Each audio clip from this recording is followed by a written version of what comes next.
Hello to you YouTube, comment ça va? Dans l'épisode d'aujourd'hui, on retrouve Wendy. Ça fait longtemps qu'on l'a pas vue, ça fait longtemps qu'elle me manque aussi. Donc on va aller voir Thomas, le carrossier magicien, pour voir avec quelle magie il va s'occuper d'elle. Car souci, c'est parti!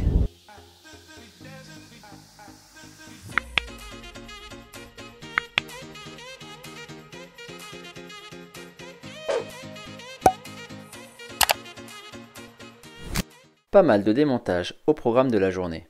On commence par les rétros. C'est assez simple, il suffit d'enlever une vis à l'aide d'une clé Allen.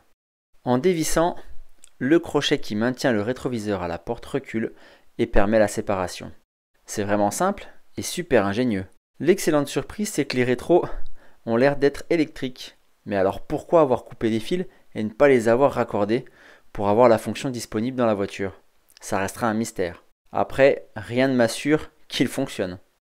On s'attaque maintenant au poignet de porte. Mais là, vous voyez, c'est vraiment horrible comment ça a été fait. Là, c'est du joint silicone ou mastic, là, peu importe. Ici, il n'y en a pratiquement pas. Plus on creuse, plus on voit des surprises qui sont pas forcément agréables. Mais bon, ces poignets, je vais les virer et on va en utiliser d'autres plus vintage, plus backdating. On poursuit sur les portes et afin de retirer les poignées, on commence par déchirer le pare-vapeur d'origine. Encore une fois, ce n'est pas une tâche difficile. Pour retirer les poignées, j'utilise le cliquet avec une douille de 8. La première vis est hyper simple d'accès. La deuxième, là, c'est plus la galère.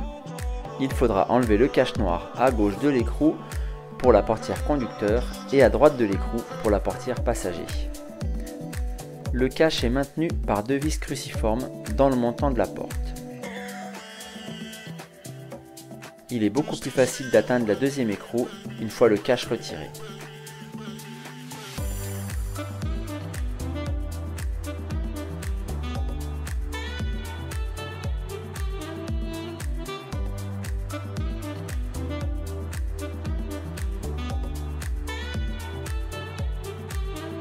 Pour en terminer avec la poignée, je découpe soigneusement le joint silicone, mastic, peu importe, en tout cas il doit dégager.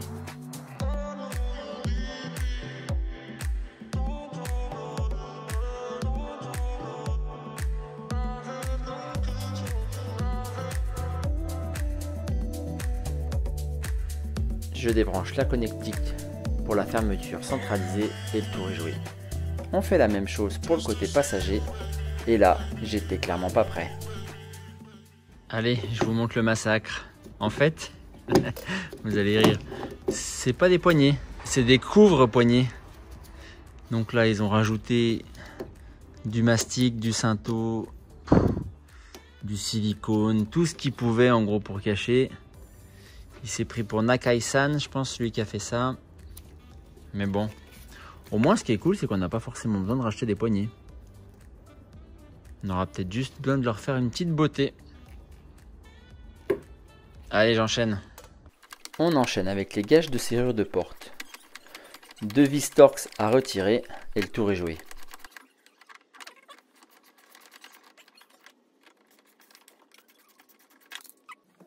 Je termine la matinée avec la pédale d'accélérateur et le plancher en bois. 3 vis de 10 à retirer et hop, on peut aller manger. Il ne reste plus qu'à déboîter l'accélérateur. Et voilà, on va pouvoir enfin sortir le reste des tapis. Et surtout ça.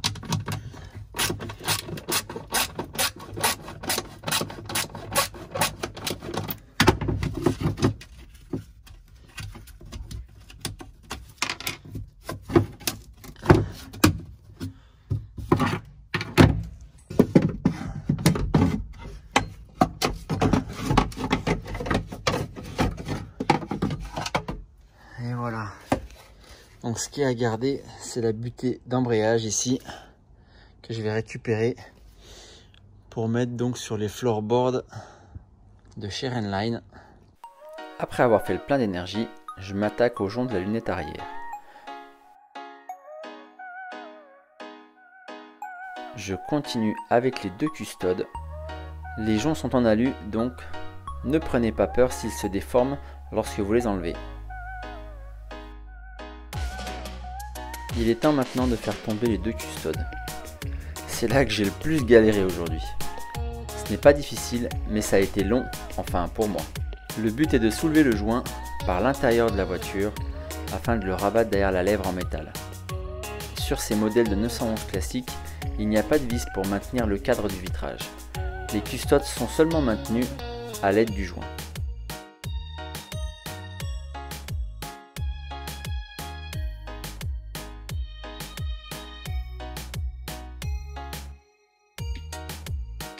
C'est maintenant le moment de retirer les moulures de custode et là... Tu vois le côté ça va rigoler.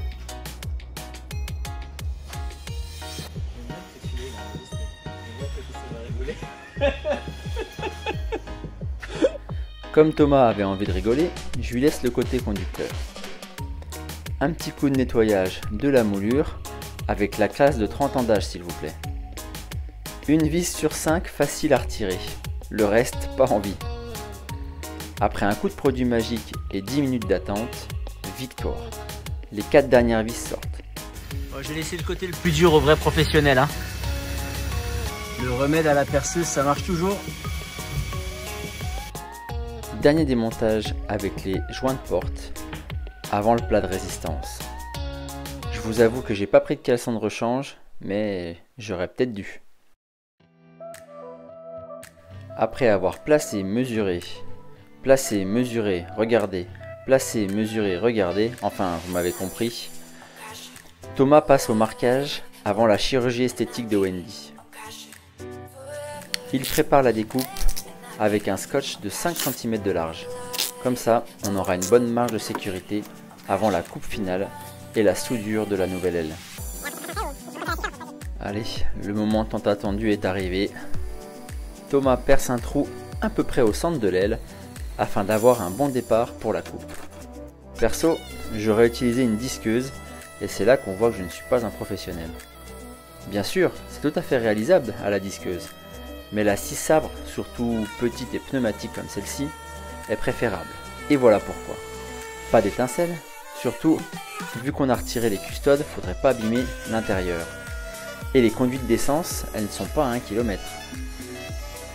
Deuxièmement, une coupe nette et propre, surtout lorsqu'on a un arrondi à faire. Et en dernier, pas d'échauffement de la tôle, donc pas de risque de déformation et de dilatation. C'est tout simplement la patte du professionnel.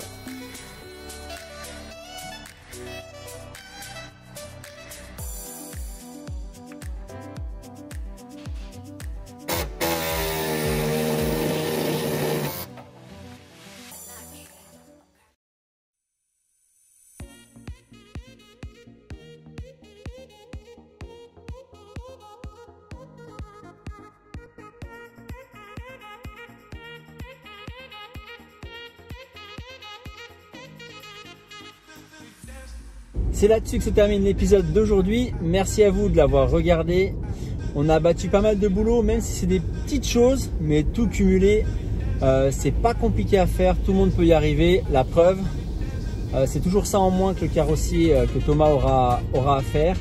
On a passé pas mal de temps hors caméra à essayer d'ajuster au mieux le pare-choc arrière, mais c'est pas encore ça. Donc je pense qu'on s'attaquera aussi encore une fois à cet élément la prochaine fois. Et au summum, juste à la fin, pour le plaisir, Thomas avec la scie sabre pneumatique, il a découpé donc une hanche de Wendy. Je vous avoue, hein, j'ai eu un petit pincement au cœur quand il a allumé la scie. Mais bon, il faut passer par là pour l'élargir un peu, lui donner un beau petit cul. N'hésitez pas à vous abonner, à liker, à partager et surtout à activer la cloche des notifications si la vidéo vous a plu. En attendant, on se retrouve la semaine prochaine pour une vidéo sur Sakura. En début de semaine, on retrouvera Wendy en fin de semaine. Je vais essayer de garder le rythme, une vidéo moto, une vidéo voiture par semaine. J'espère que ça vous plaira. En attendant, c'était Cyril. A plus. Ciao, bye bye.